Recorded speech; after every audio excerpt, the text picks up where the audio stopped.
Pronto. Tem alguém falando inglês aí. Também casa de professora de inglês. Tudo é inglês aqui em casa. Surdo inglês. Livre inglês. Isso. Então, como eu falava, né, a nossa temática é surdo-cegueira. E aí a gente vai, na verdade, acredito que vocês devem ter leituras, não sei, experiências também não sei, a gente vai ver no decorrer, não é? E aí, assim, vai ser uma conversa, claro, vou estar expondo slides, apresentando, mas aí a gente também, vocês podem intervir na medida que acharem necessário, né, contribuindo conosco, tá bom? Nós vamos começar assistindo um vídeo, né? Ele é bem curto, não é uma reportagem, talvez vocês já conheçam, não sei, mas nós vamos assisti-la, tá bom? Tá, vou preparar aqui. Vídeo na tela, Ana. Deixa eu preparar aqui. Eu sou a Irene, né? Para quem não sabe, eu sou a Irene. Eu Esse é meu sinal. Tá bom? Eu sou a Irene e este é meu sinal. Sem problema, Ana.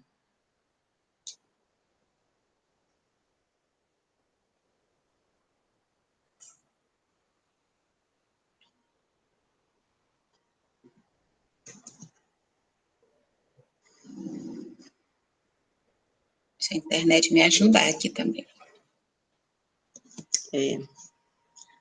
De manhã cedo, às vezes ela ainda não acordou.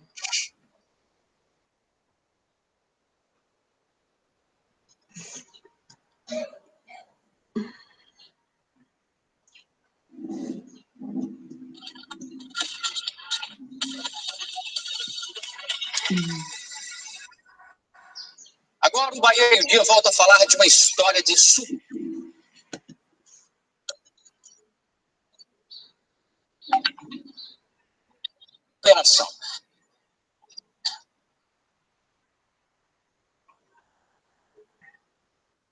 Acho que é a NET, né, Ana? Vai passar. Só um minutinho.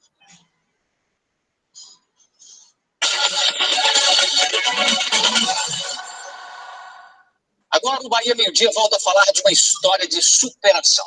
Lembra de Janine, uma jovem de Barreiras, lá no oeste do estado, que não enxerga e nem ouve, e que foi aprovada no vestibular da UNEB?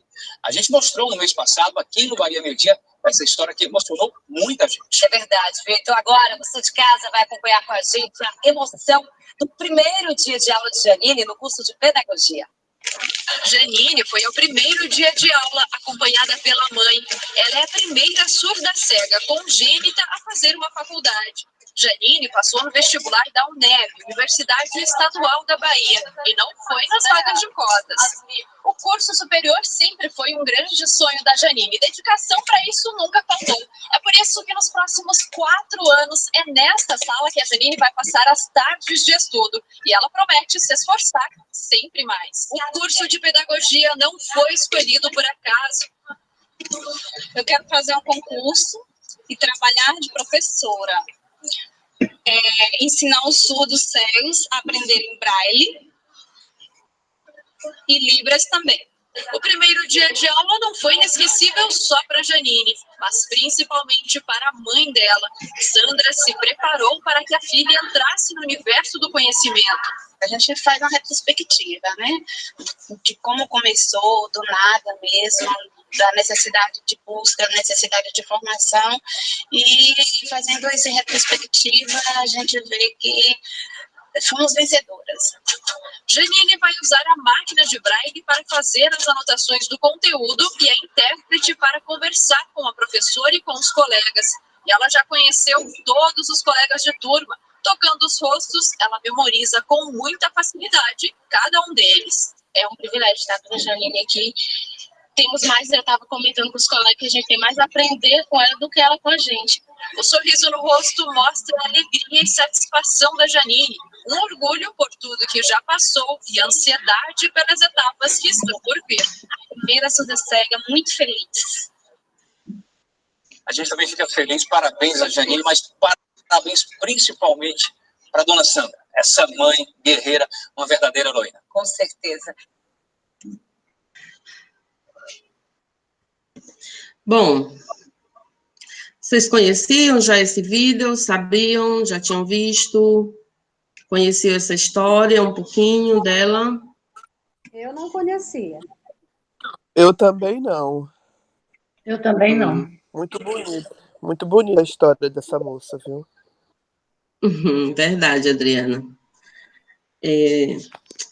Então, com esse videozinho, né, que é uma reportagem, já faz alguns anos, não tanto. Acredito que a Janine, se não, né, não tiver havido nenhuma intercorrência, ela já deva ter concluído o curso, porque isso já faz, acho que mais de 4 anos, essa reportagem, assim, né, o período que ela adentrou. Eu não sei precisar aqui agora, pois eu posso ver. Mas, assim, essa história, ela traz para a gente, exatamente, claro, uma história de superação, não é, com uma filha, uma criança, uma aluna, que possui exatamente a deficiência, né, que é nossa temática hoje, tá bom? Então, eu quis trazer para vocês inicialmente, para que a gente já ligasse aí nossas antenas, né, em termos de, para esse assunto, tá bom?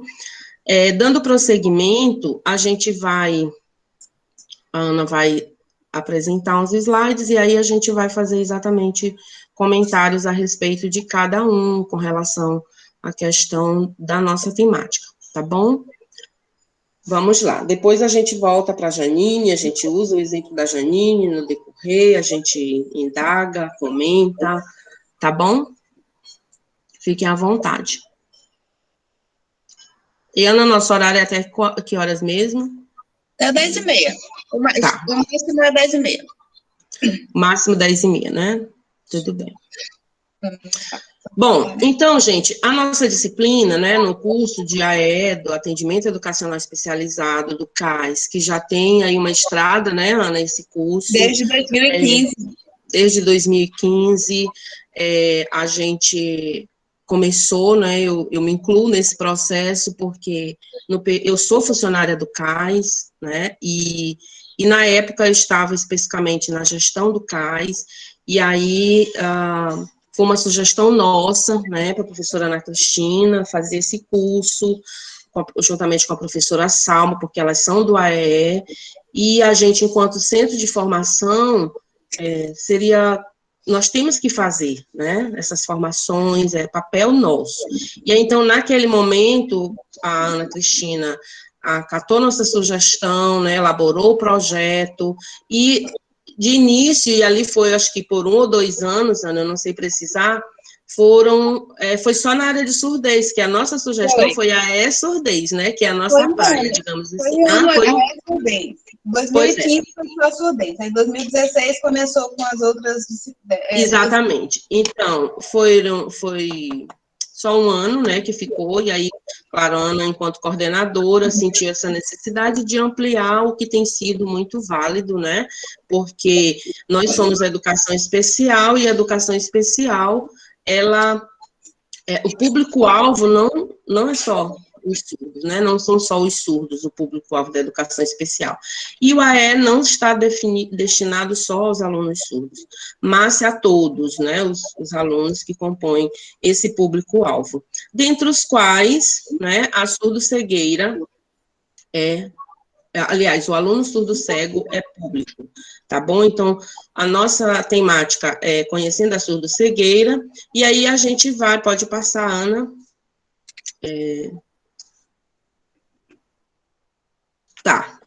A gente poderia pular isso daqui, considerando que a gente já viu um vídeo, mas ok, né? Mas assim, vocês conhecem, sabe o que é surdo-cegueira?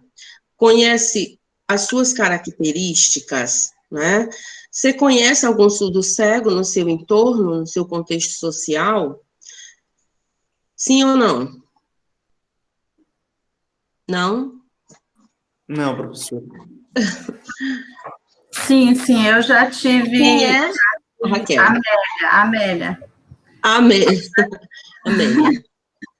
Eu já tive contato, né, com o surdo cego, e um congresso que eu participei pela primeira vez no Rio de Janeiro, e foi, assim, um aprendizado tremendo, muito, muito bom. E também eu já fiz um curso de Braille, né, aí eu tive contato com o cego, exatamente isso. Mas a primeira vez que eu tive teve com o surdo cego foi nesse congresso. Aqui em São Luís, por incrível que pareça, eu não tive antes dessa experiência. E depois teve? Não. Certo. Alguém tem notícia ou sabe, né, tem alguma informação de algum aluno em alguma rede aqui no Maranhão, em São Luís especificamente, de alunos surdos cegos? Não. Aluno nessa condição. Aqui em São Luís eu ainda não tive, assim. Certo.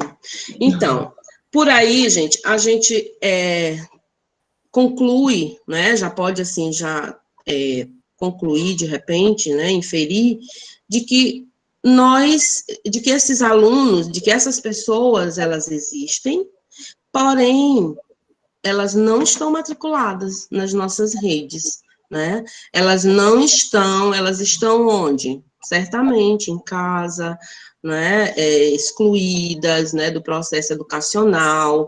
E por quê?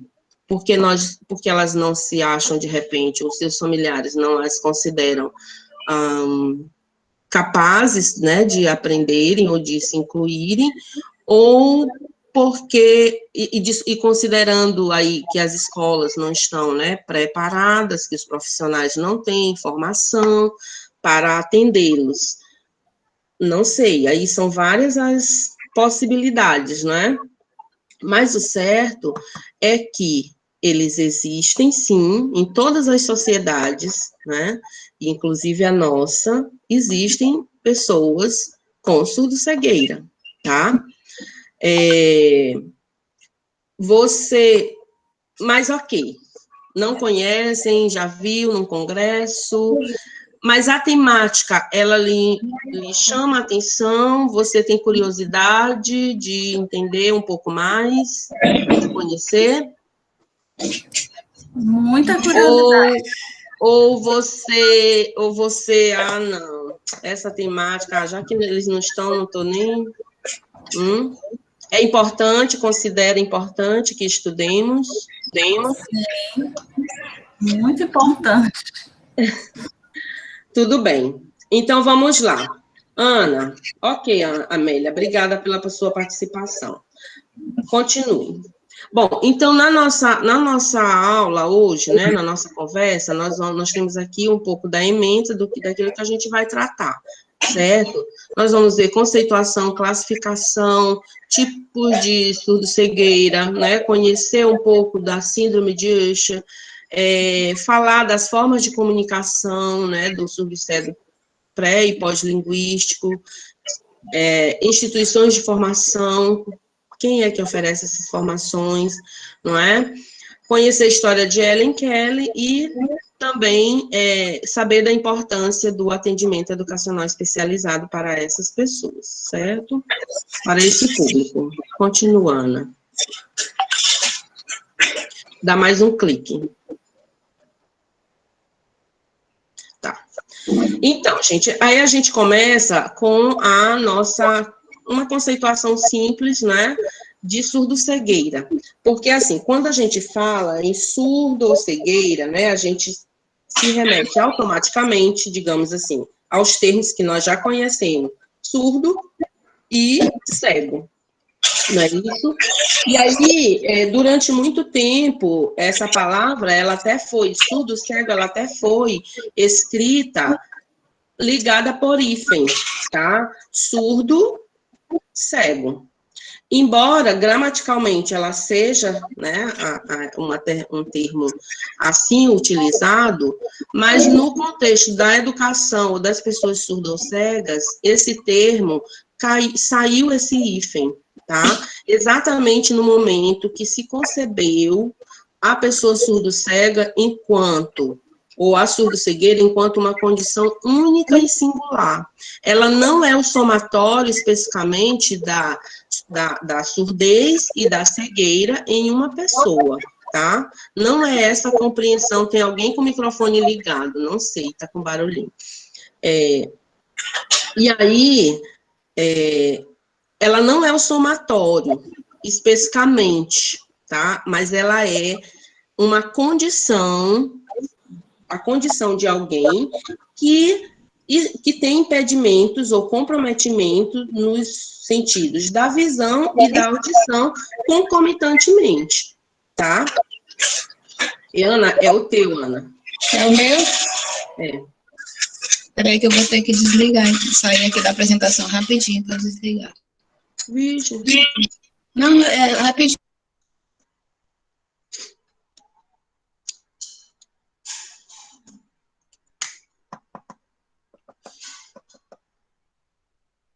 Tá, dá mais um clique.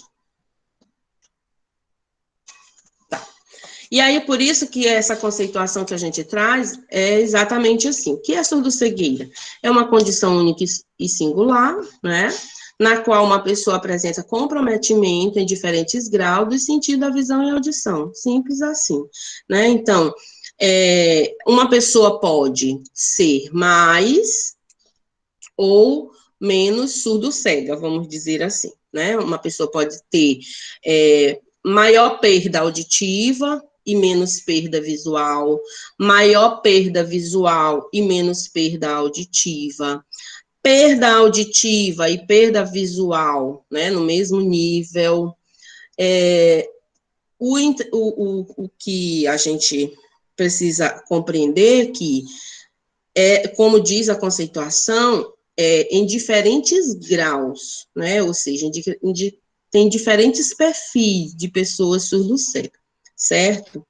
E também compreender que, claro, nós sabemos que nossa visão e nossa audição são, né, sentidos responsáveis pela compreensão, pela absorção, pelo entendimento daquilo que está, né, no nosso entorno, né, do que está acontecendo, e a gente, claro, automaticamente a gente vai internalizando, vai aprendendo e aprendendo a partir deles, registrando, descartando, sei lá, né, os nossos sentidos. Claro que os demais também nos trazem conhecimento, nos trazem compreensões, mas a visão e a audição são os principais sentidos, né, nessa configuração, né, nossa. E aí, quem tem essa perda, esse comprometimento, vocês devem concordar que eles vão ter, né, dificuldade, sim. Para quê? Para comunicar, para se expressar, para compreender, né, o que está no seu entorno, o que... Então, para se movimentar, para sair, para ter autonomia de ir e de vir, certo? Então, isso é notado nas pessoas com surdo-cegueira, sim, né? Você viu no vídeo a Janine, uma jovem já de 22 anos, se eu não me engano, ela chegou na escola, imagina, uma jovem de 22 anos, né, chegando na universidade, na escola, na universidade, acompanhada da mãe. Mas não é uma acompanhada da mãe considerar, vou deixar minha filha. Eu tenho filha de 20 e tantos, formou ano passado, mas, assim, diariamente o pai, eu mesma ia deixá-la na universidade, e não era porque era o transporte, mas, assim, no caso especificamente da Janine, ela foi acompanhada da mãe, mais precisamente porque ela depende, né, de alguém que a conduza, certo? De alguém que faça o papel de guia, para que ela tenha mobilidade, certo? De alguém que auxilie na sua mobilidade, por conta da surdo-cegueira que ela possui, tá? Então, pessoa nessas condições tem grande dificuldade, sim, de quê? De comunicação e também na sua mobilidade, necessitando, claro, de estímulos e atendimentos educacionais específicos. Desculpe. Ok? Se quiserem participar, comentar, podem, viu, gente? Assim, é só manifestar. Ana, prossiga. Tá dando para entender até aqui, gente? Ó, tô vendo vocês. Façam sinal. Não querem ligar o microfone? Tá. Quem tá com a câmera ligada, ó, sabe o sinal de sim, não sabe? Ó, sim, tá bom? É só fazer assim. Se não quiserem, façam sim ou não, né? Tá bom?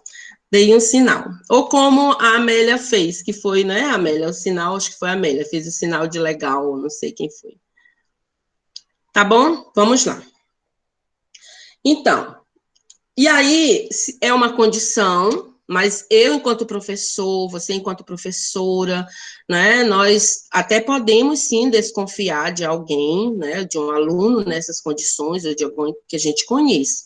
Mas nós não podemos dar diagnósticos, porque diagnóstico, ele é clínico, né, e por isso deve ser dado por quem? Por profissionais da área clínica, né, no caso, oftalmologistas ou audiologistas, fonoaudiólogos, né.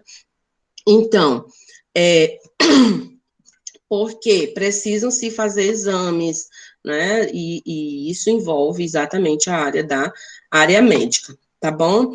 Para classificar uma pessoa como surdo-cega, é necessário que ela não tenha visão suficiente para compensar a perda auditiva e ou audição para compensar a perda visual, tá? Então, assim, uma não tem a compensação da outra, tá? Ambas estão comprometidas a ponto de não serem, digamos assim, funcionais, né?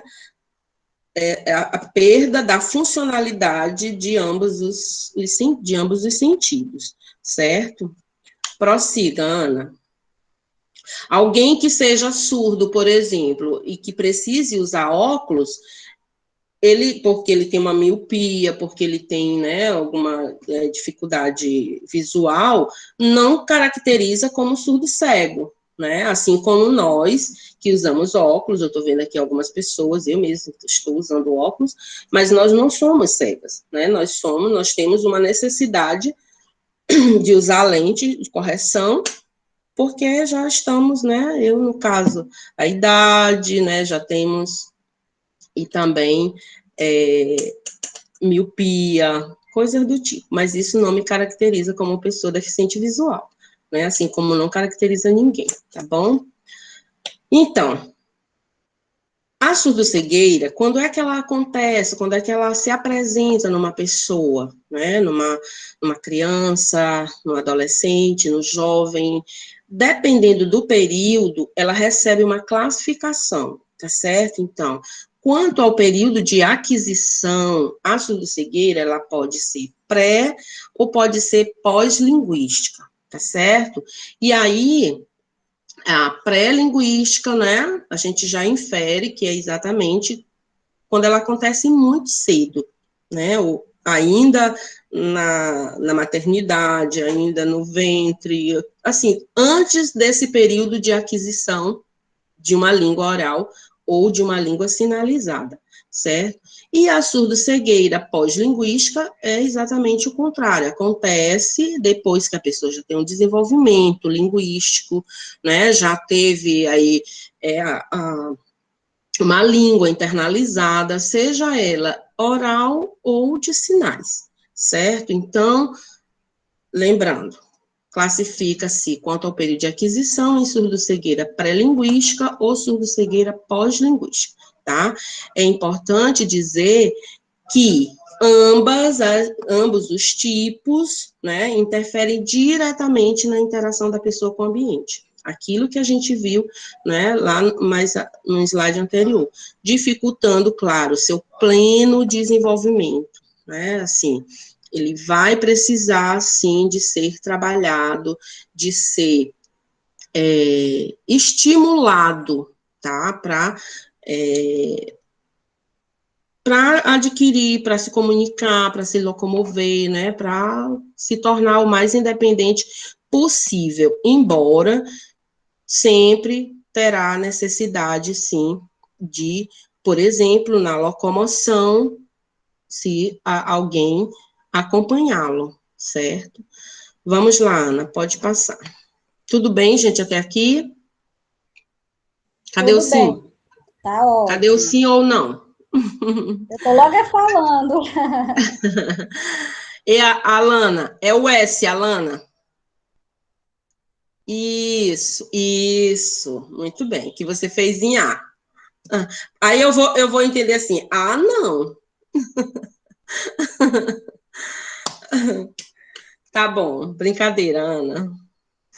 Certo, pode passar, Ana. Então, ela se classifica em surdo-cegueira, né? Pré e pós-linguística, tá bom? As causas mais comuns, gente, são inúmeras, né? Cada surdo-cego, né? Quando você tiver um aluno surdo-cego, conhecer, se você for, né?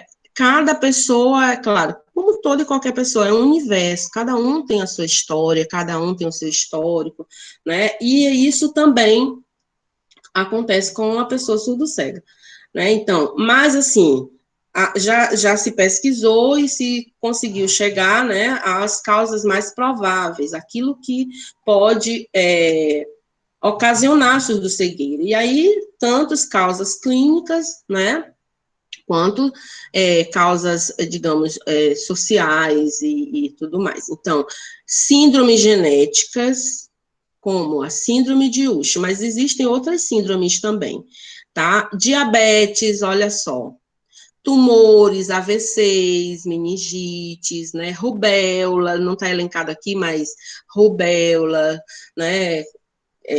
Catapora, sei lá. Tem a rubéola, tem até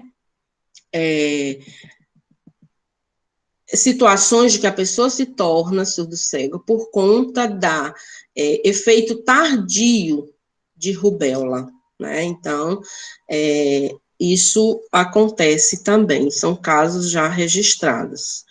Pode passar, Ana. E aí, claro, traumas, né? Algum acidente, tudo isso pode ocasionar, dependendo da gravidade, né? E do que acometeu nos sentidos, tá bom? Nos órgãos dos sentidos, desses dois sentidos, visão e audição. Cabe um parêntese para a gente falar aqui da síndrome de Usher, que é uma síndrome que se caracteriza pela perda auditiva, né? Alguém que tem perda auditiva e que desenvolve, por conta de uma questão genética, né, clínica e genética, uma doença no olho, chamada de retinite pigmentosa ou retinose pigmentar, né, que envolve, que adoece exatamente, né, o olho da pessoa, a visão, e aí ela que já era surda, num determinado tempo da vida, ela vai apresentar sintomas dessa doença que ela já trouxe quando nasceu, né? Então, não se sabe ao certo que todo mundo vai apresentar no mesmo período, não. Há pessoas que apresentam na primeira década, outros na segunda década de vida, na terceira década, até na quarta década de vida. Mas o certo é que se ela trouxe, né, se ela tem propensão a desenvolver essa doença no olho, ela vai, em algum momento, sentir os efeitos dessa doença, tá bom? E quais são os efeitos dessa doença? Assim, começa, primeiramente, né, a pessoa tendo, por exemplo, cegueira noturna, tá? Ela é surda, anda normalmente durante o dia, tem sua autonomia e tudo mais, mas aí à noite ela não consegue sair, porque ela tem cegueira noturna, tá? Então, pode acontecer, né? É um dos efeitos. A vista ela vai perdendo a lateralidade visual, né? Vai estreitando o campo visual da pessoa. Assim, são N fatores, gente, são N sintomas que mesmo um profissional da área, né, que poderia, de repente, dar melhores detalhes. Mas o certo é que isso foi observado, é observado na comunidade surda, congênita, surdos congênitos, né, principalmente, e que tem pesquisas que dizem, né, nesse livro bem aqui, que é Descobrindo, eu não estou com a câmera ligada, né? Descobrindo a Surdo-Cegueira. Ele é um livro de Fátima Ali Abdalá e Maria da Piedade Rezende da Costa. A professora Piedade, ela é da UFSCar, ela já veio aqui para o Maranhão, deu aula, foi minha professora, inclusive, deu aula para algumas pessoas aqui no Maranhão já. E ela é maranhense, se eu não me engano, ela é maranhense. E aí, elas citam nesse livro que da população surda, de 3 a 6% da população surda congênita vai desenvolver síndrome de Usher, né? Vai apresentar sintomas. E aí, certamente, vai se tornar pessoa surdo-cega, certo? Existem vários tipos de Usher, também não vou descrever aqui, né? Até porque não há necessidade. Mas, assim, existem vários tipos, tipo 1, tipo 2, tipo 3, e assim, cada uma tem a sua característica. Pode passar, Ana. Naquela imagem anterior, era um olho exatamente, né, normal, e um olho doente, tá, com a Usher. Aqui a gente tem uma imagem onde demonstra a visão de uma pessoa sem a doença retinose pigmentar e a visão de uma pessoa com retinose pigmentar. Imagina a mesma imagem, quem tem os efeitos, né, sintomas, ou quem está desenvolvendo a doença, olha só, a visão é de tubo, né, uma imagem que a gente vê em todo o seu ângulo, toda a sua, uma pessoa vê dessa forma, né, como se fosse um tubo, certo? Prossiga, Ana.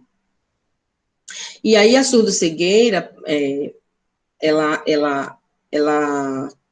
principalmente em surdos cegos pós-linguísticos, né, a população de 3, aliás, a síndrome de Usher é a causa mais comum de surdo-cegueira pós-linguística, né, a maioria das pessoas surdo-cegas pós-linguísticas, se você for investigar, a causa principal é síndrome de Usher, certo?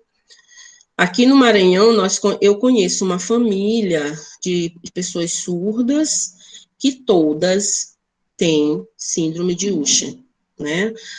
3 irmãs, todas 3 têm síndrome de Usher. 2 já desenvolveram, uma está surdo-cega, a outra já não sai mais, assim, né, parou, nunca mais eu a vi, e a outra está já acometida também, né, dos efeitos. Aqui é uma coisa que eu já falei, a questão da terminologia, tá, dos surdos-cegos com hífen não, surdo-cego sem hífen sim. E isso porque, segundo Mesquita Maia, o termo hifenizado indica uma condição que somaria as dificuldades da surdez e da cegueira. E a gente tem que compreender que não é especificamente isso, né? A surdez a surdo-cegueira é uma condição única, tá? Claro que no processo educacional da pessoa, da vida mesmo, muito do que serve ao surdo, muito das estratégias, dos recursos, né, dos profissionais que servem aos surdos, das metodologias que servem aos surdos, também servirão ao surdo cego. tanto a mesma coisa, daquilo que serve aos cegos, também servirão aos surdos cegos. Só que, da forma que estão para o surdo e para o cego, não. Esses recursos, essas metodologias, né, a língua, né, tudo será adaptado para o surdo cego, tá? Por exemplo, a Libras, ela serve ao surdo, né? Serve a nós enquanto pessoas interlocutoras com o surdo. Serve a Libras em si, né? Aqui no campo visoespacial realizado.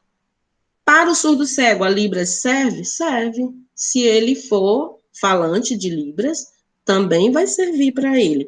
Mas como? Da mesma forma, se ele não está enxergando? Não. Ela vai ser adaptada. Então, a Libras, para o surdo, é Libras comum, né? Realizada no campo, no espaço e percebida pela visão.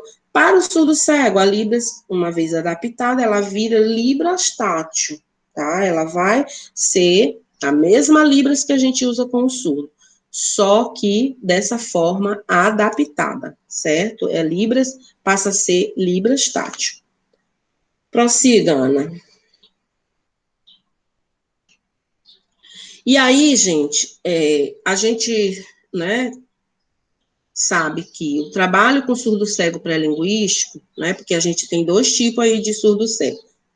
O pré-linguístico, que é aquele que nasceu e antes de se perceber, né, e antes de internalizar uma língua, antes de se ter consciência, digamos, né, ele apresentou surdo-cegueira, né, e ele está impedido exatamente dos 2 sentidos principais de compreensão e expressão, né, do mundo que o cerca, né, e aí, como que ele vai, né, agora prosseguir vivendo, né? Tem um vídeo que diz assim, de uma profissional que fala, uma pessoa surdo-cego pré-linguística, que ele não é estimulado e que ele é como se tivesse largado no mundo, né? Tem um videozinho, depois eu vou passar para vocês assistirem e vocês vão ver essa fala dela. É como se ele tivesse largado, ela fala mesmo assim, no popular, largado aí, no mundo, solto, alguém, mas ele precisa ser esse surdo-cego pré-linguístico para ele se tornar, né, aprender, ele vai precisar ser estimulado, né, de uma forma muito minuciosa, tá? Então, o trabalho com surdo-cego pré-linguístico é minucioso, exige dos profissionais e familiares diferentes atividades. Tudo que ele traz de resíduo, né? Visão residual, ele não é plenamente cego, ele tem resíduo visual, então isso vai ser pego e vai ser estimulado. Tudo que ele traz de resíduo auditivo também vai ser estimulado. Além, claro, de explorar os sentidos remanescentes, né? O paladar, o olfato, né? E, claro, o tato, porque o tato vai, para esse sujeito, para essa pessoa, vai servir muito. Na verdade, o estímulo, ele tem como base, principalmente, essa ação motora, né? O motor da pessoa, para que ele tenha exatamente a compreensão, né, daquilo que está no seu entorno. Então, por exemplo, eu tenho essa garrafa aqui, né, o surdo cego, ele pode apalpar, não sabe, não sabe que isso aqui se trata de uma garrafa, tá? Mas aí depois ele, pode se mostrar que para a garrafa tem água e que, claro, ele vai tomar água, então ele já sabe que essa água serve, né, para o seu organismo.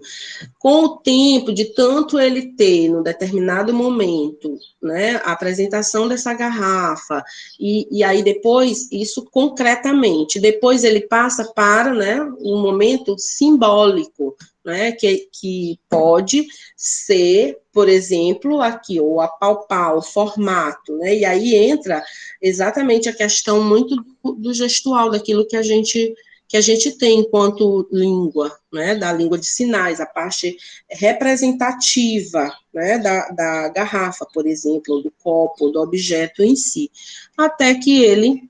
Então, assim, é um trabalho minucioso, de exploração, né, e que mas que tem resultado, né? Imagina lá, a Janine, né, do vídeo que vocês viram, a Janine é um caso de surdo-cega pré-linguística, né?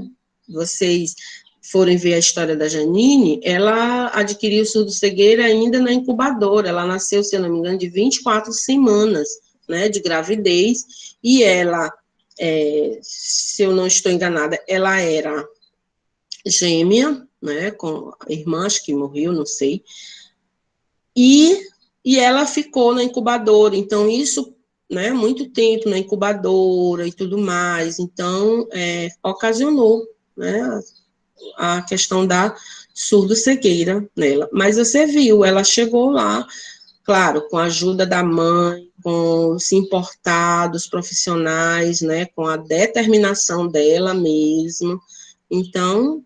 Tá lá, acho que já é pedagoga, não sei, deve ter formado já.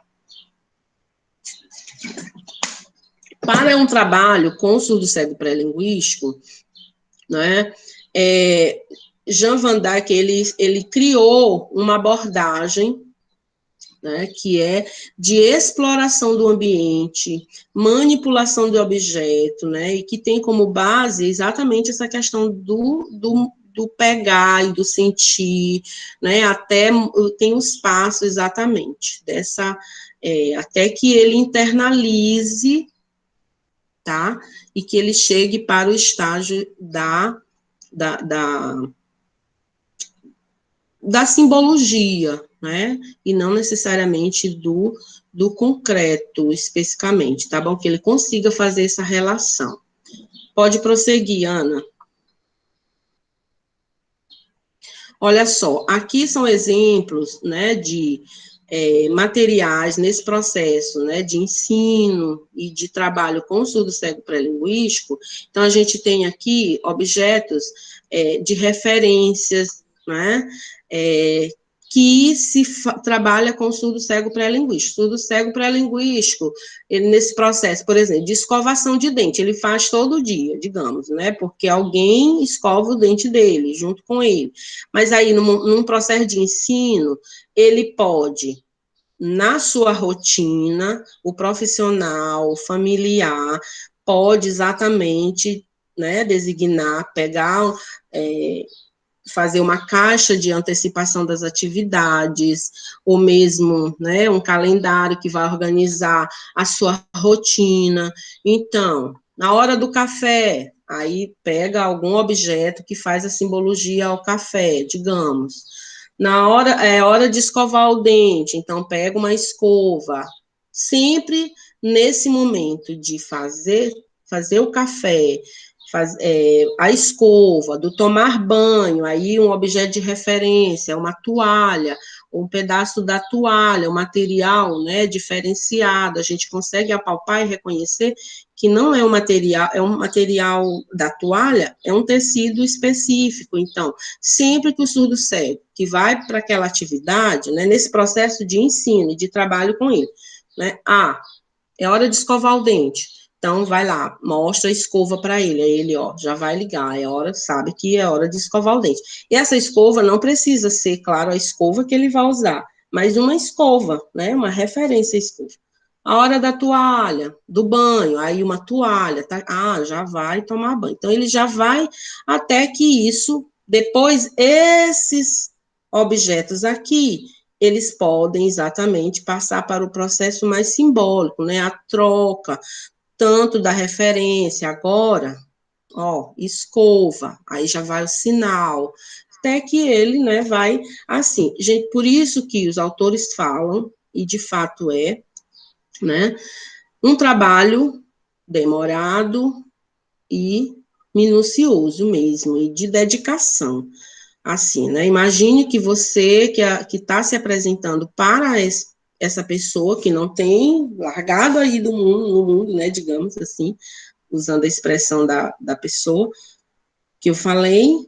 Então, vai se apresentar diferente de quem tem, né, já traz isso, que adquire isso naturalmente, tá vendo, tá pegando, tá sentindo, tá fazendo, né, então, tá falando, né, é diferente.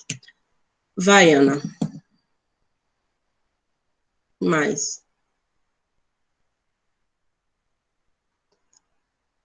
Bom, aí a gente vai falar também agora, mais especificamente, né, do surdo-cego pós-linguístico, tá?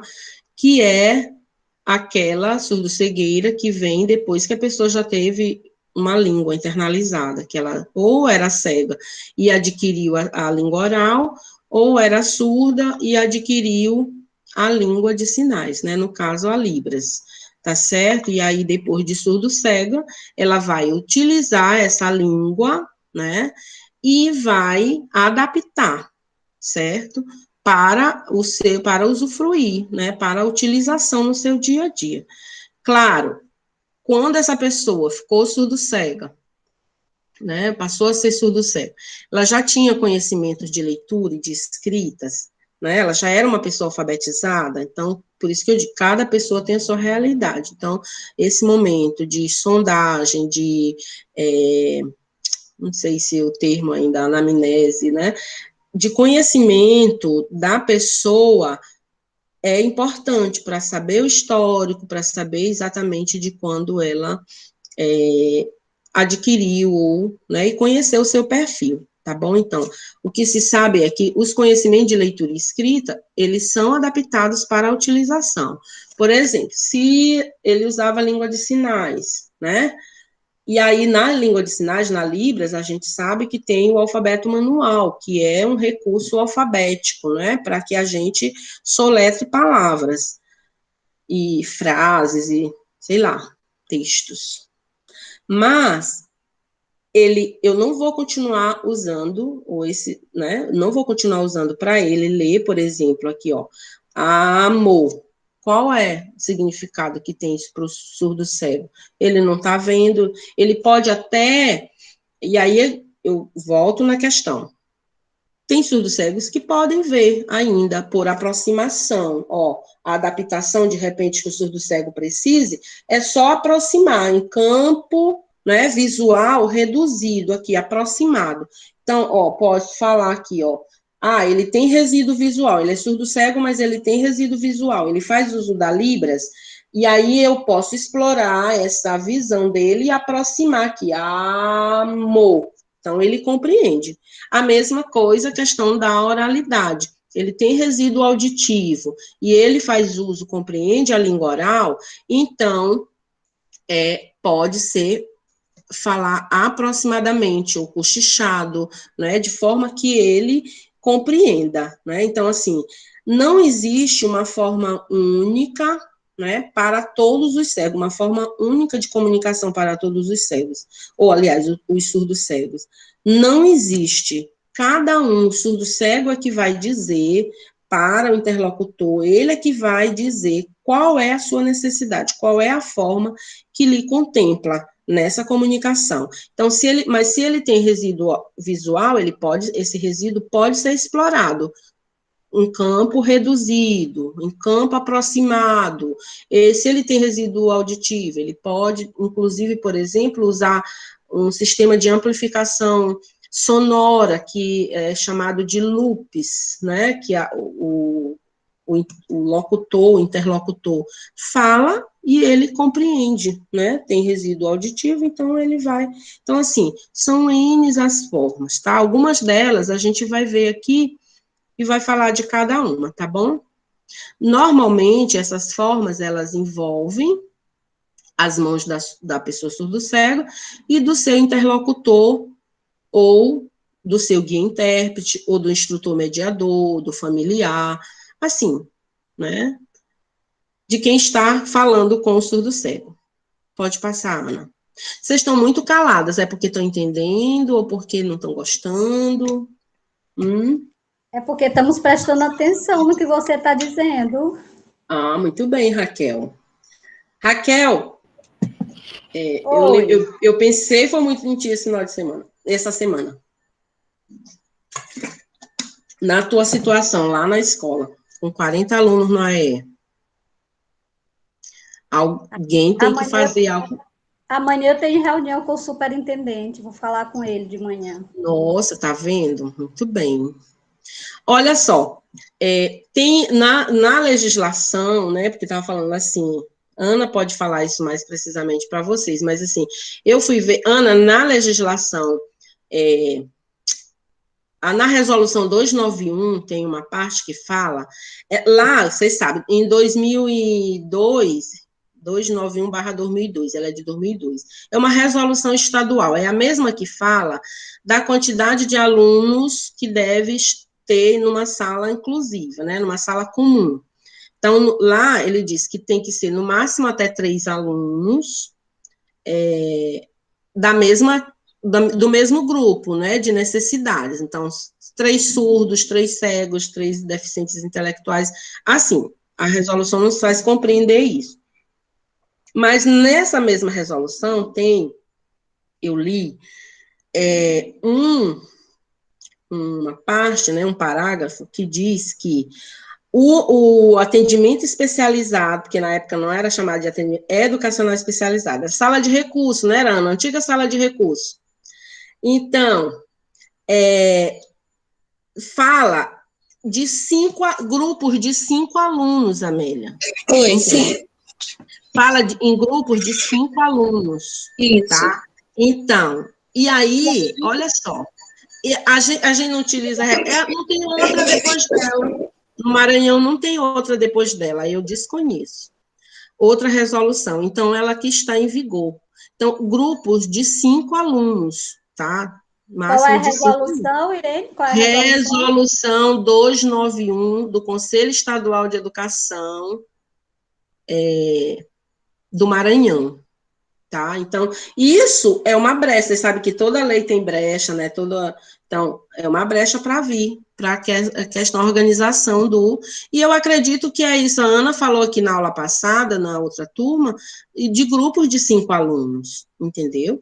Né, Ana? Então, a gente sabe que o AE é um trabalho individualizado. Imagina, gente, imagine 5 surdos cegos de uma única vez.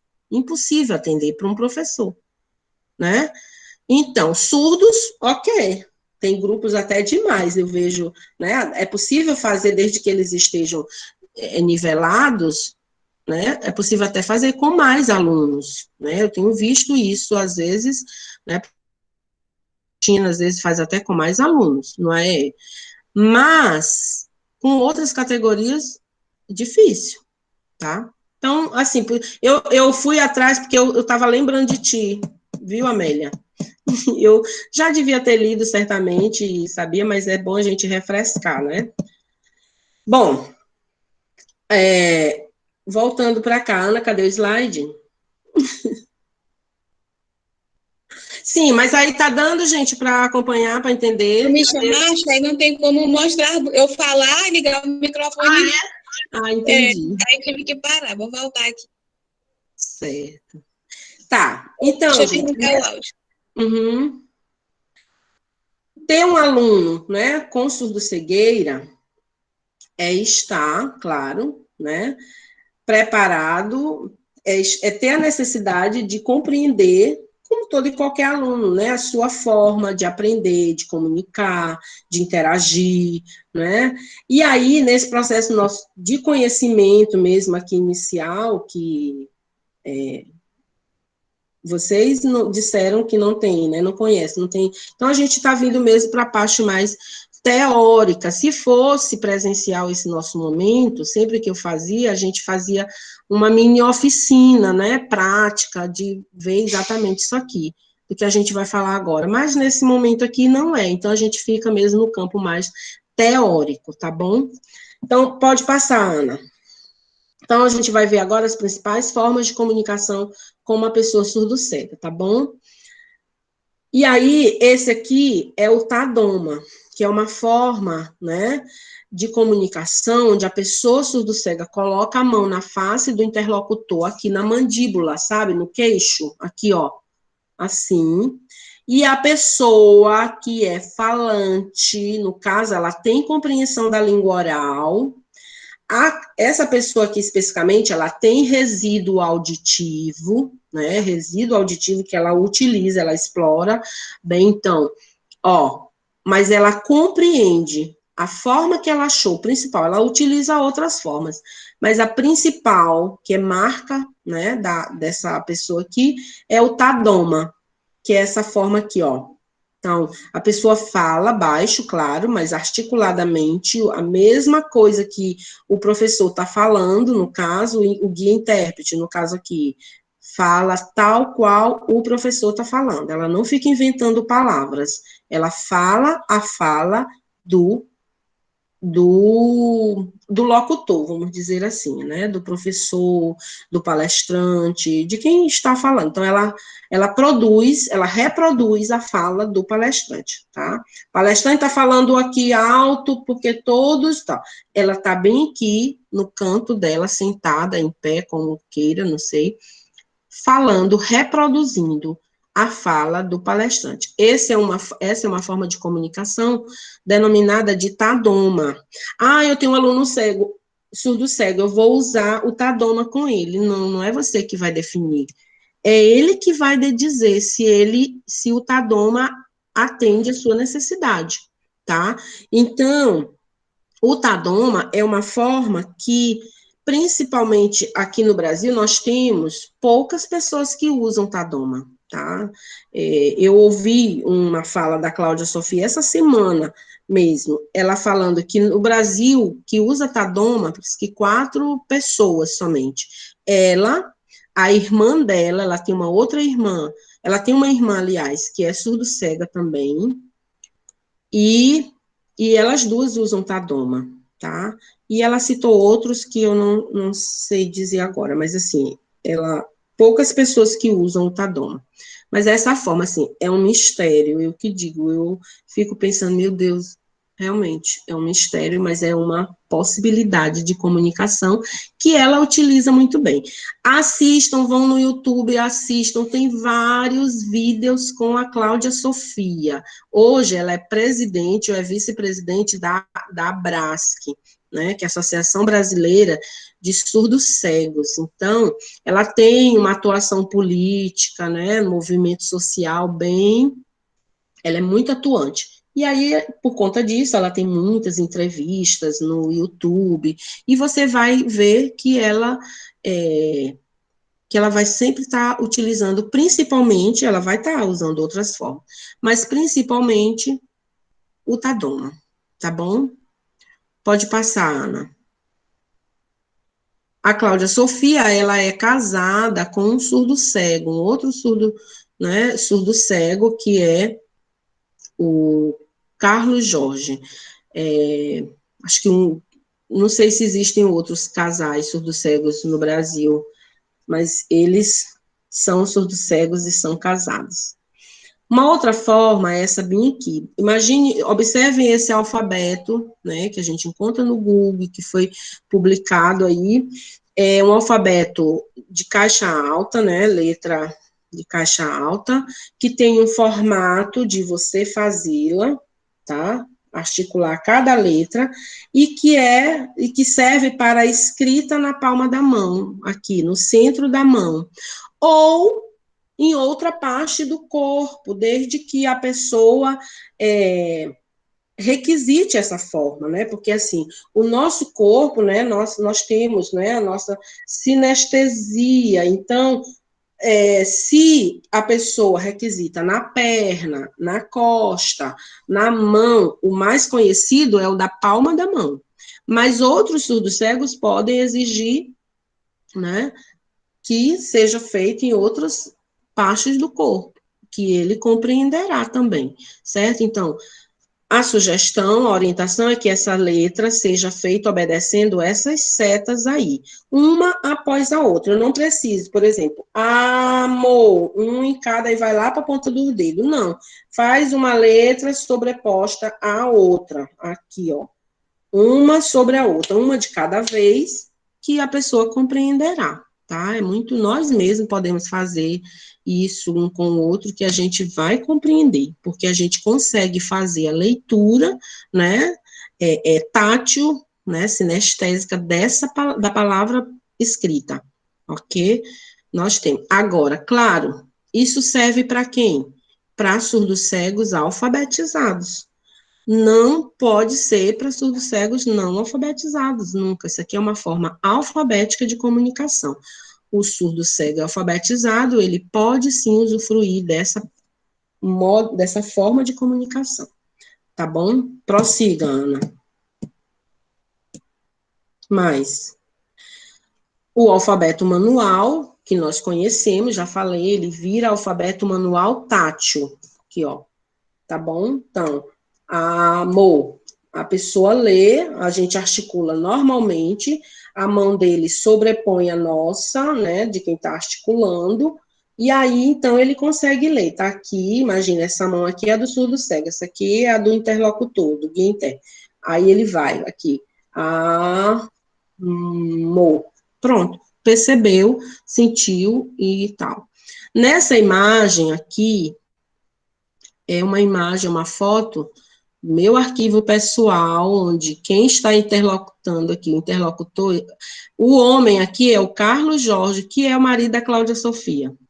E a guia intérprete aqui, pode não parecer, mas sou eu, né, no momento de interlocução com ele, num desses encontros e cursos que eu fiz na área, tá bom? Prossiga, Ana.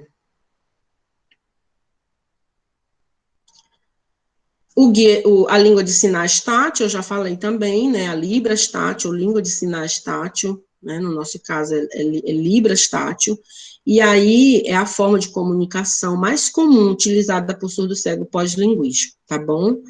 Ela consiste simplesmente em adaptar a Libras, né, já conhecida, para a forma tátil. Não tem segredo. Qualquer pessoa que sabe língua de sinais e que encontra um surdo cego que também utiliza a língua de sinais, ele pode comunicar com o surdo cego, desde que ele considere essa questão tátil, tá bom? Desde que ele considere e saiba. Então, é muito simples. A mão do surdo cego sobrepõe a mão de quem está sinalizando e a pessoa sinaliza normalmente, tá certo? É isso. Prossiga. Nesse contexto da educação de pessoas surdo-cegas, né, a gente tem ainda, e muito importante, necessário, o guia intérprete.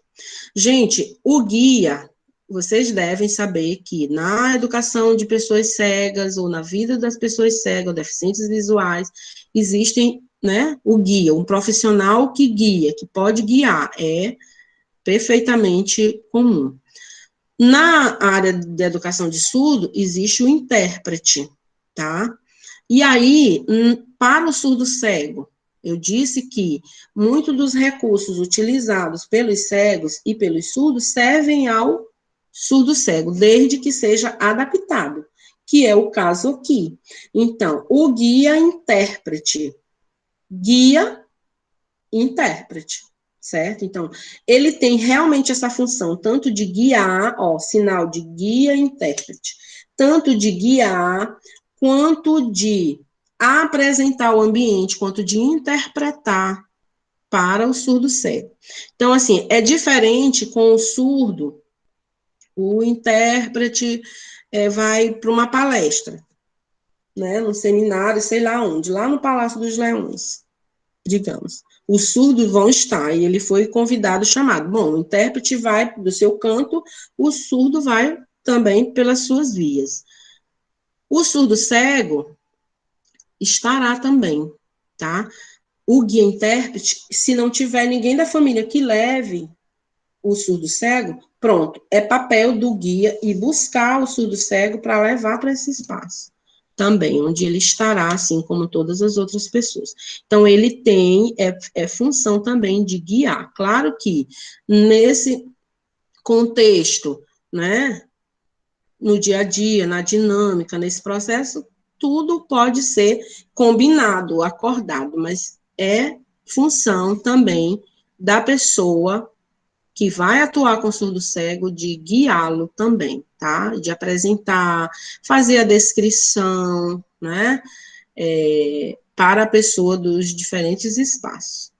Prossiga. Só a título de informação, né? Essa aqui eu trouxe para vocês, acho que vocês sabem, não sei. Dos tipos de bengala. Você sabe que a bengala, para o cego, né? Ele é a extensão do corpo dele. Para a sua locomoção, ela é de mais importante e necessária, tá? Então, porque ela antecipa, né, os perigos, os espaços, ela vai antecipando exatamente para essa pessoa, por isso chamadas de bengala, né, ou bengala longa, como, né, então, você, e aí, para diferenciar, porque quem usa bengala? Pessoas cegas, né, com baixa visão, e pessoas surdo-cegas. E aí, para diferenciar, né, sistema de cores, a branca para pessoas cegas, a verde, né, para pessoas com baixa visão. E quando você vê alguém com bengala vermelha e branca, então, refere-se a uma pessoa surda ou cega. Tá bom? Prossiga, Ana.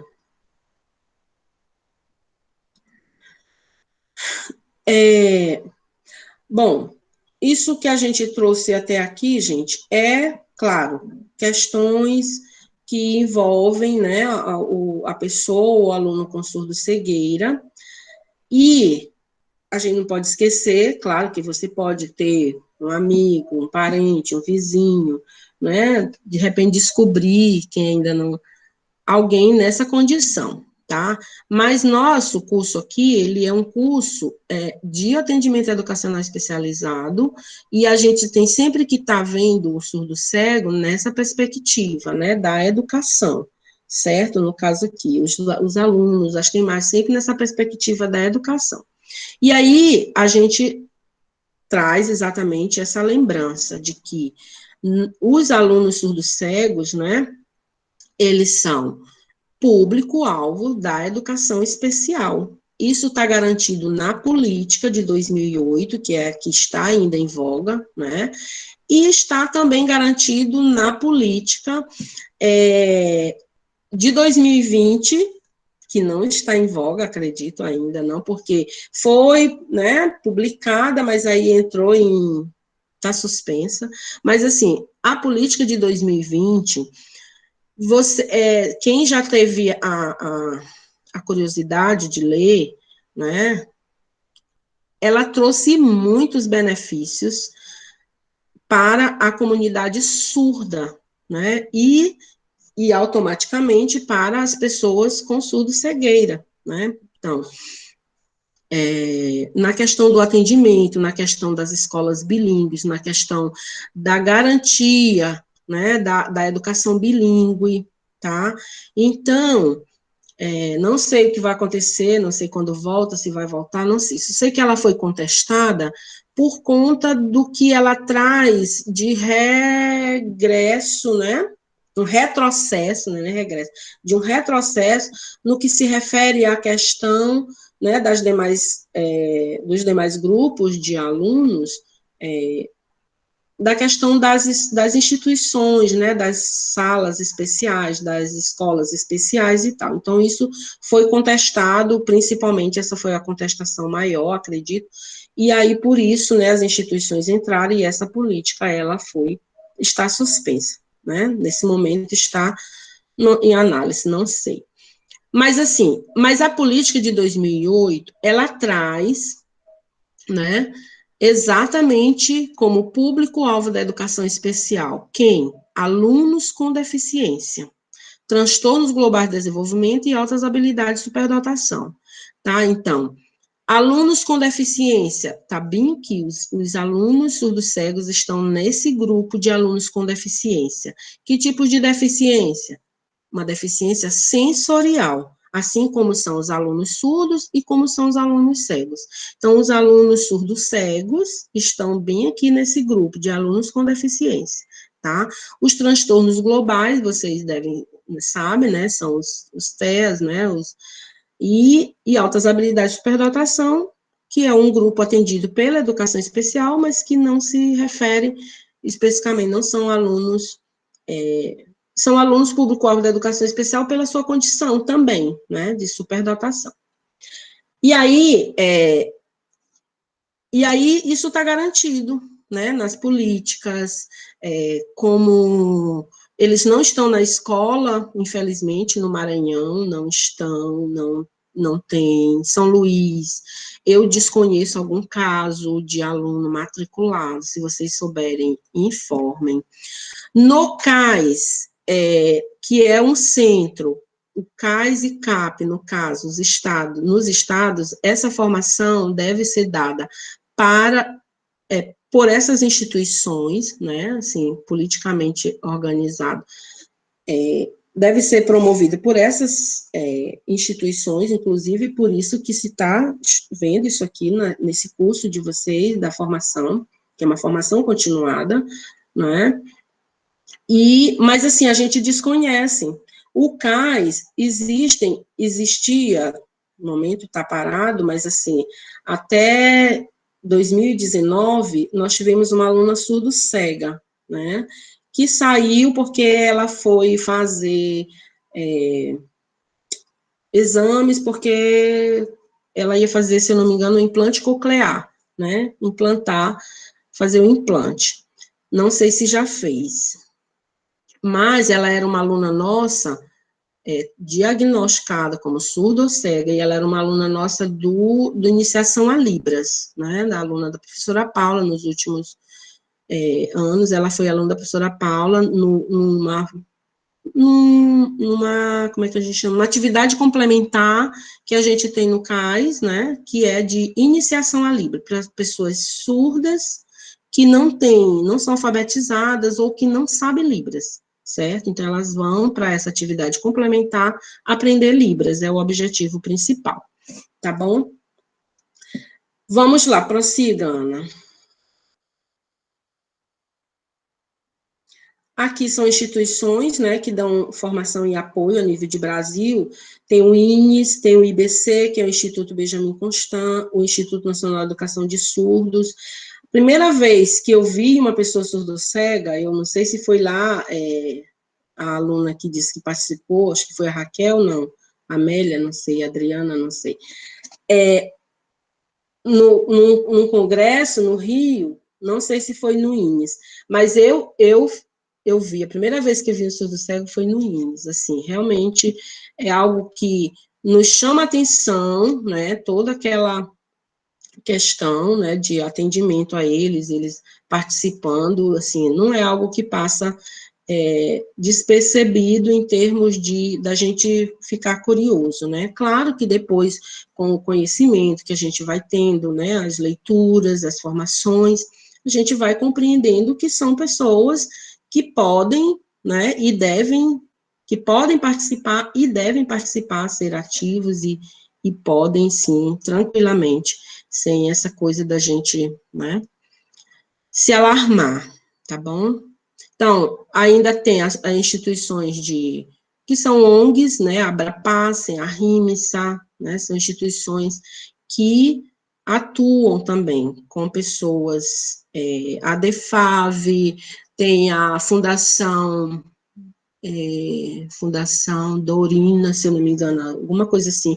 Tem outras instituições, gente, que trabalham, né, com alunos surdo-cegos, com pessoas surdo-cegas. Prossiga, Ana. Tá terminando, tá bom, gente? Como eu falei para vocês, o CAIS é uma instituição que deve no Estado, né, em todo o Brasil, em cada Estado tem pelo menos um CAIS, e deve ter também essa responsabilidade, né, deve ter esse papel de trabalhar e de atender alunos surdos-cegos, não só surdos, mas surdos-cegos. Então, essa parte bem que é um objetivo do CAIS, do PPP mais recente do CAIS, Maranhão, né, que é exatamente oferecer atendimento, orientação, acompanhamento aos surdos e surdos-cegos, numa dimensão educativa bilíngue e biopsicossocial, por meio de pesquisas, formação continuada, dos profissionais da área da surdez, preparação e inserção do surdo e surdo-cego no mundo do trabalho, bem como incentivar as expressões artístico-culturais e defender a educação de surdos e surdo-cegos na perspectiva bilíngue. Bonito, né? Legal. Isso aqui está no PPP do CAIS. Por que é que vocês não têm? Como eu disse, nós tínhamos uma aluna surdo-cega, né, nessa condição, mas não tem chegado para o CAIS, né, pessoas nessas condições, né, de ser surdo-cego. Eu tenho certeza, e aí por isso não há um trabalho mais efetivo, né, não há um trabalho mais efetivo, mas eu tenho certeza que na hora que chegar demanda, o CAIS não fugirá das suas responsabilidades, né, atenderá, vai pensar ações, né, daquilo que promove para os surdos também incluir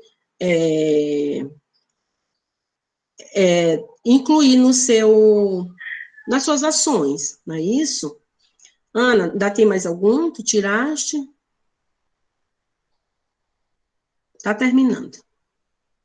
Está terminando.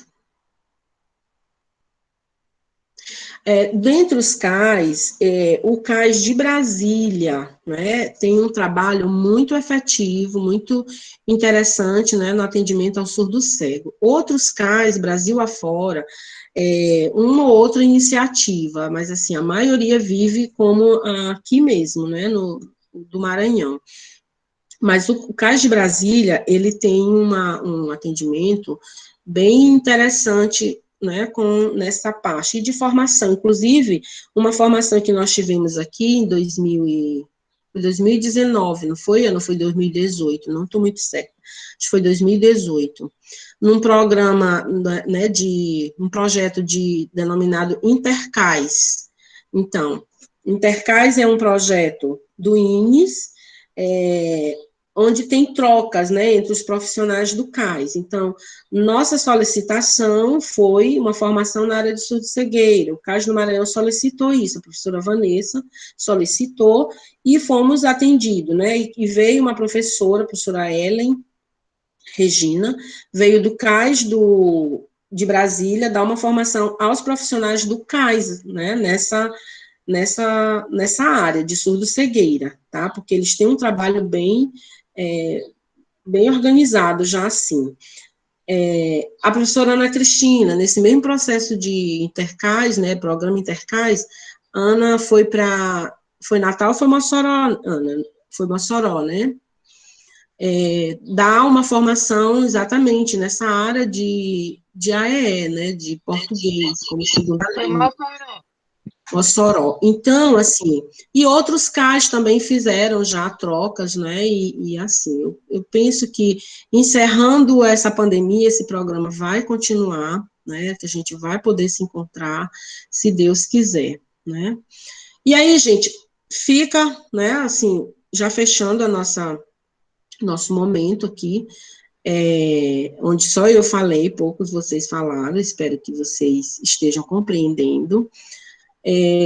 A gente sabe, né, da Helen Keller, que é a mais famosa surdo-cego da história, né, a história recente, vamos dizer assim. A Helen Keller, ela esteve no Brasil em 1953, né, quando, a partir dali foi que se pensou em um atendimento, né, se pensou exatamente nesse grupo de pessoas, né, de surdos cegos. Então, fica como sugestão para vocês assistirem, e aí eu quero que vocês assistam mesmo, porque isso vai embasar o nosso próximo encontro, tá bom? Que é semana que vem, não é, Ana? Assista esse filme, tem O Milagre de Annie Sullivan, ele é bem longo, é um longa, tem na internet, vocês podem baixar, assistir, mas nesse link aqui, vocês vão encontrar essa mesma história, só de forma animada, e é um curta, tá? É bem rápido, são só 20 e tantos minutos, entendeu? Que dá um resumo do que foi, do que é essa história da Helen Keller, tá bom? Prossiga. Professor, ele já está até disponível lá no grupo, já até assisti. Ótimo, tá vendo? Olha só, a professora Cristina, né? Como eu vi com outra turma, e aí, que bom que já assistiu. Que bom. Tá bom, gente? Então, assim, eu acho que eu já até tenho as respostas, né, de vocês com relação a isso aqui, considerando o nosso início. Mas a minha intenção nesse slide aqui era perguntar: e você conhece algum aluno com surdo-cegueira matriculado em São Luís? Sua resposta for sim, é sim ou não? Não, Ai, eu estou vendo a cabeça. não. Pois é, então, mas o que vocês acham que está faltando, de fato, para que esses alunos procurem as escolas e se matriculem, gente? O que vocês acham? Porque vocês concordam que eles existam em nossa sociedade? Hã? Com certeza, existem sim. Existe, com certeza. Dentre os 40 alunos de Raquel, olha só, a Raquel tem 40 alunos no AE ali na Redondeira, na zona rural. 40 alunos no AE, mas nenhum é surdo-cego, né, Raquel? Nenhum. Não, nenhum, só surdo, mas surdo-cego não. Raquel, acho bom tu observar melhor esses alunos. Vai que tu encontra algum com característica de surdo-cegueira, ó. Algum surdo que esteja desenvolvendo síndrome de Usher, né, apresentando coisas do tipo. Bom, gente, mas aí então, olha só, fica como atividade para vocês, bem simples, vocês assistirem exatamente esses vídeos que estão nesses links aqui, tá bom? Surdos Cegos em Busca de Comunicação e o filme lá da Janine nós já assistimos, vocês vão assistir esse e o da Ellen Kellen, tá bom? São as atividades que ficam para vocês, bem prazerosas, como uma pipoquinha ali, rapidinho. É coisa rápida, vocês não vão gastar mais do que 1 hora para assistir os dois, tá bom? Um é 20 minutos e o outro é nessa média, vai. Tá ouvindo? Sim, Francilene. Certo. Eu conheci uma aluna que ela era surda, oralizada, e ela tinha baixa visão. E nesse caso a gente pode classificá-la como surdo-cega? Sim, porque ela tem a questão, você tem o diagnóstico, né, de baixa visão, sim, pode ser surdo com baixa visão, sim, surdez, e pode ser também surdez leve, com cegueira, entendeu? Então, ela assim... vai perdendo a visão gradativamente, com o passar do ano ela vai perdendo a visão. Ela deve ser uma pessoa que esteja desenvolvendo a síndrome, que possua síndrome de Usher, entendeu? E tem um outro caso do aluno, acho que até a Janaína conhece a situação dele. Ele é surdo, é cego e não está frequentando a escola por depender da mãe para levá-lo, né? Aí com a pandemia, aí aulas remotas ele não pôde acompanhar.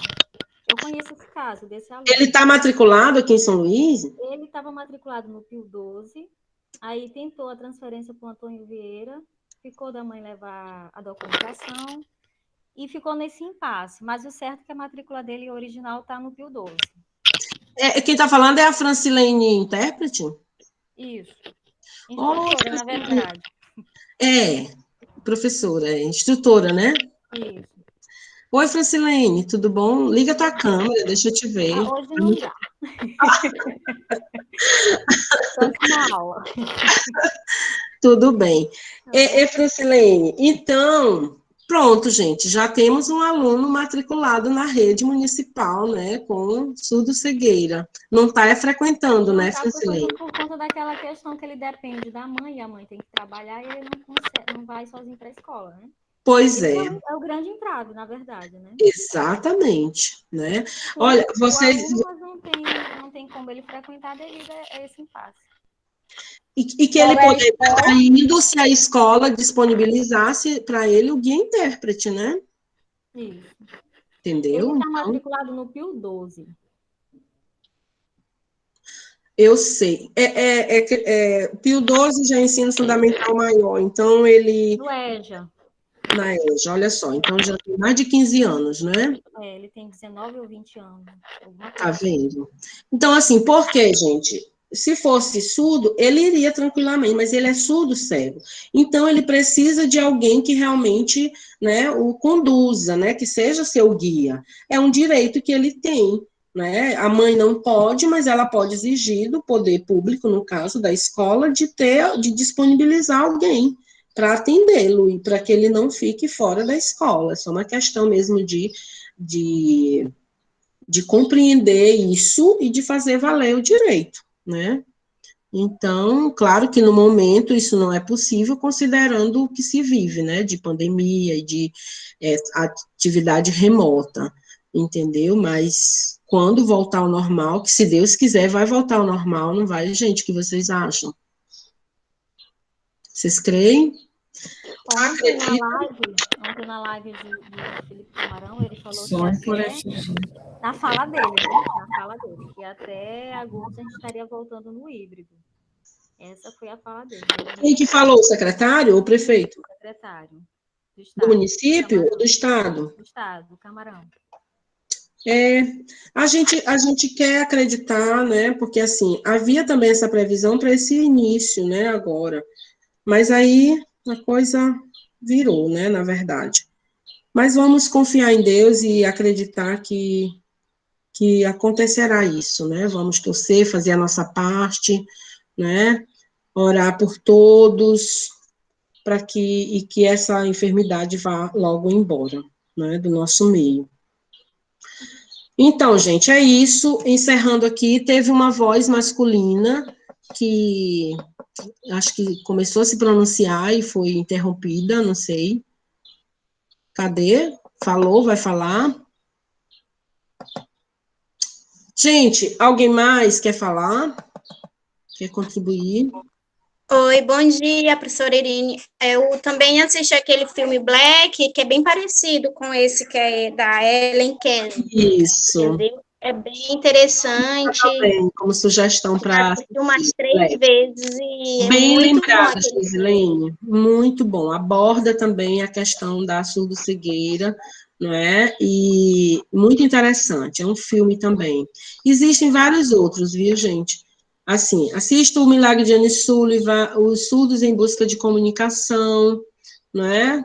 E vejam outros, vão para a internet, vejam o YouTube, coloquem lá Cláudia Sofia, surdo-cega, né? E vejam o que tem de coisa dela falando assim. Entrem nesse mundo, porque vão chegar alunos, né? Tomara que chegue para Raquel, lá na zona rural, né, Raquel? Eita, coitada de Raquel. Tu não me ama, Irene, eu tenho certeza disso.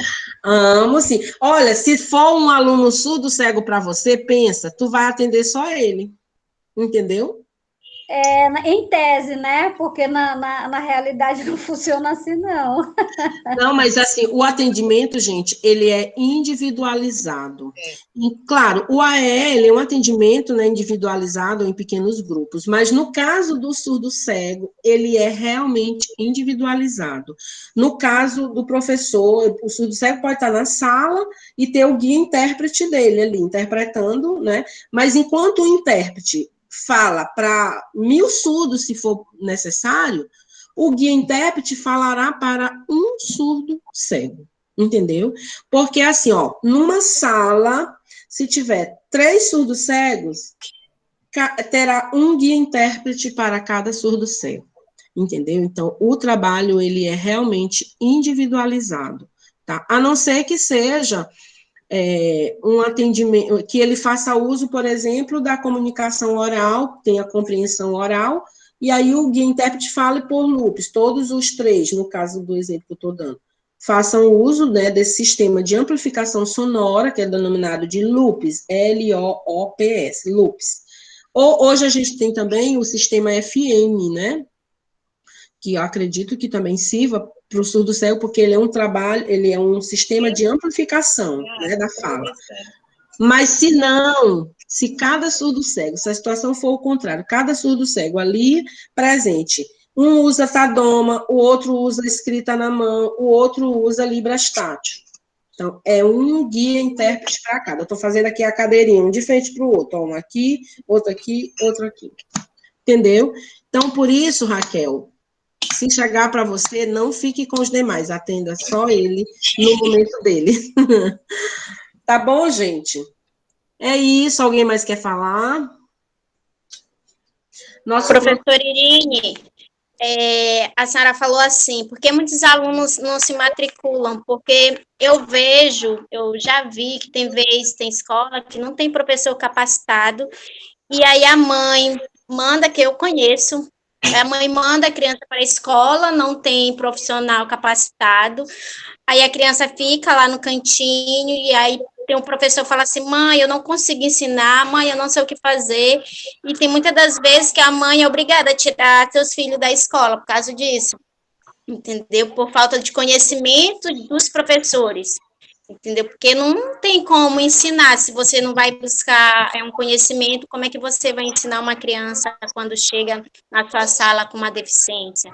Então, aí, muitas vezes a mãe tira e fica em casa e não estuda mais, entendeu? Isso, Gente, mas essa realidade... Tudo que só grita.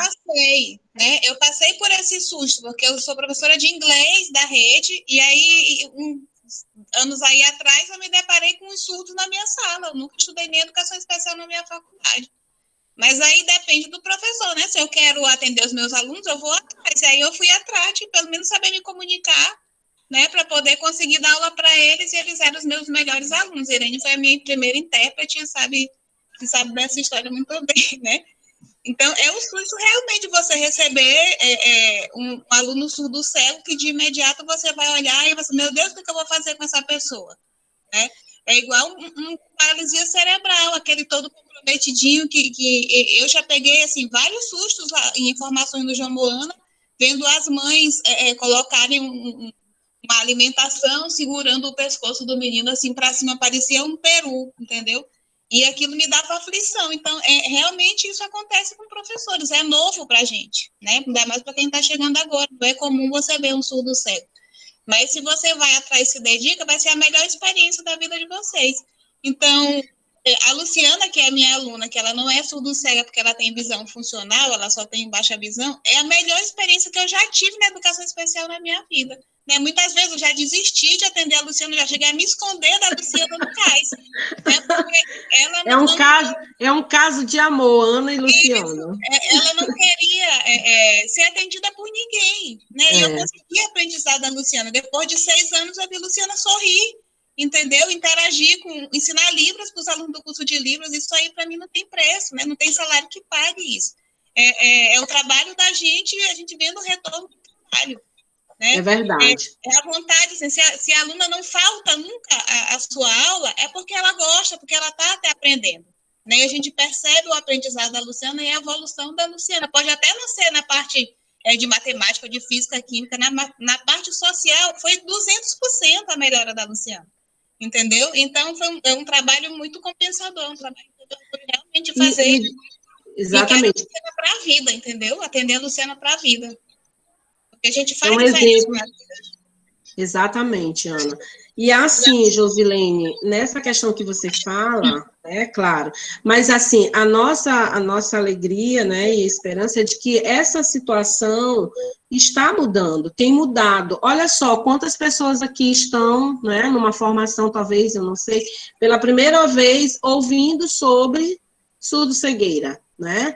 E aí, quando esse aluno chegar, que vai chegar, né? Eu estou profetizando aqui, vai chegar, então eu tenho certeza que quem está aqui vai ter um olhar diferenciado para esse aluno, né? Para melhor, entendeu? Vai ver esse aluno de uma perspectiva de que é possível atendê-lo, entendeu? E não vai rejeitá-lo.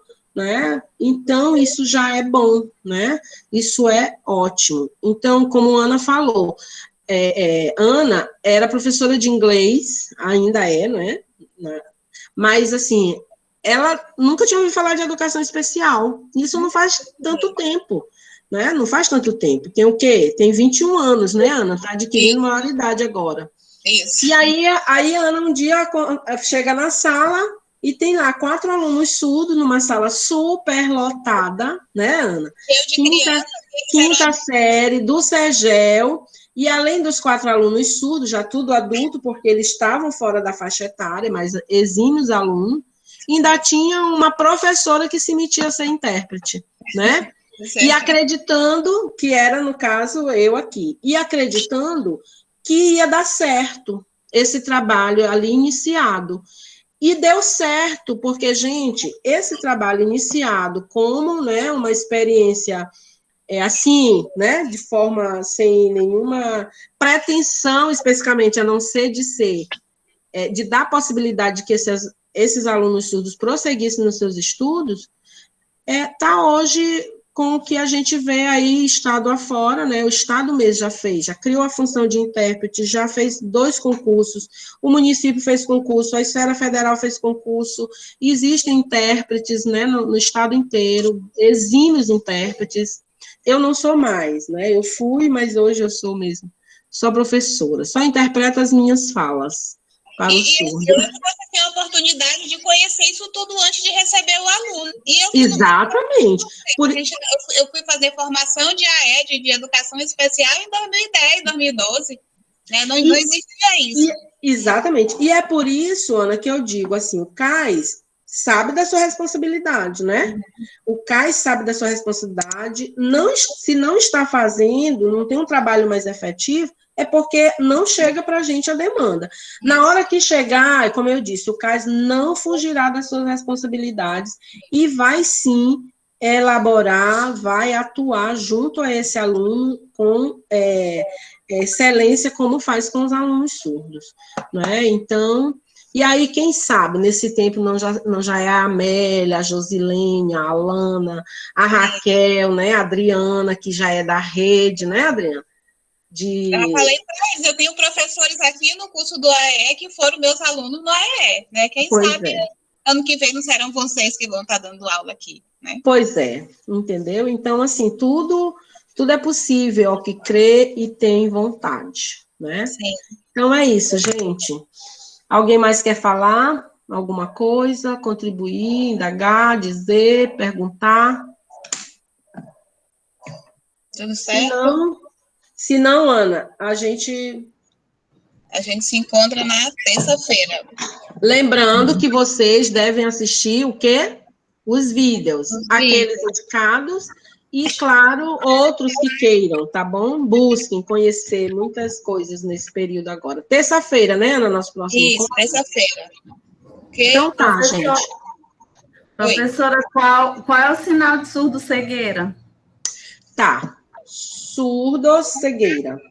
Surdo-cegueira. Ou surdo-cegueira. Você vai achar também. Aqui, ó. Certo? Entendeu? Pega daqui da orelha, como se estivesse escutando, aí vem com a mão e tapa aqui o olho, assim, ó. Tá bom? Tá. É isso. Tá. Então tá, gente. Vai o print, tira o print, Ana. Alguém vai abrir as câmeras para tirar o print? Todo mundo se aprontou. Nossa, agora o povo se arruma, né? Nossa, a Niva é tão bonita, todos os demais. Tem que arrumar o cabelo. Tem que arrumar o cabelo, tem que passar perfume também. Passa batom. Já, Fátima? 1, 2, 3, já? Já. Pronto, já lá no grupo de vocês. Porque a Ana tira cada foto nossa aí. Então tá, gente, tchau, um abraço em todos, bom conhecer vocês, ainda que remotamente. Gente. Tá bom? Tá bom, obrigada. Obrigada, professora. Muito útil, muitas informações. Obrigada, Amélia.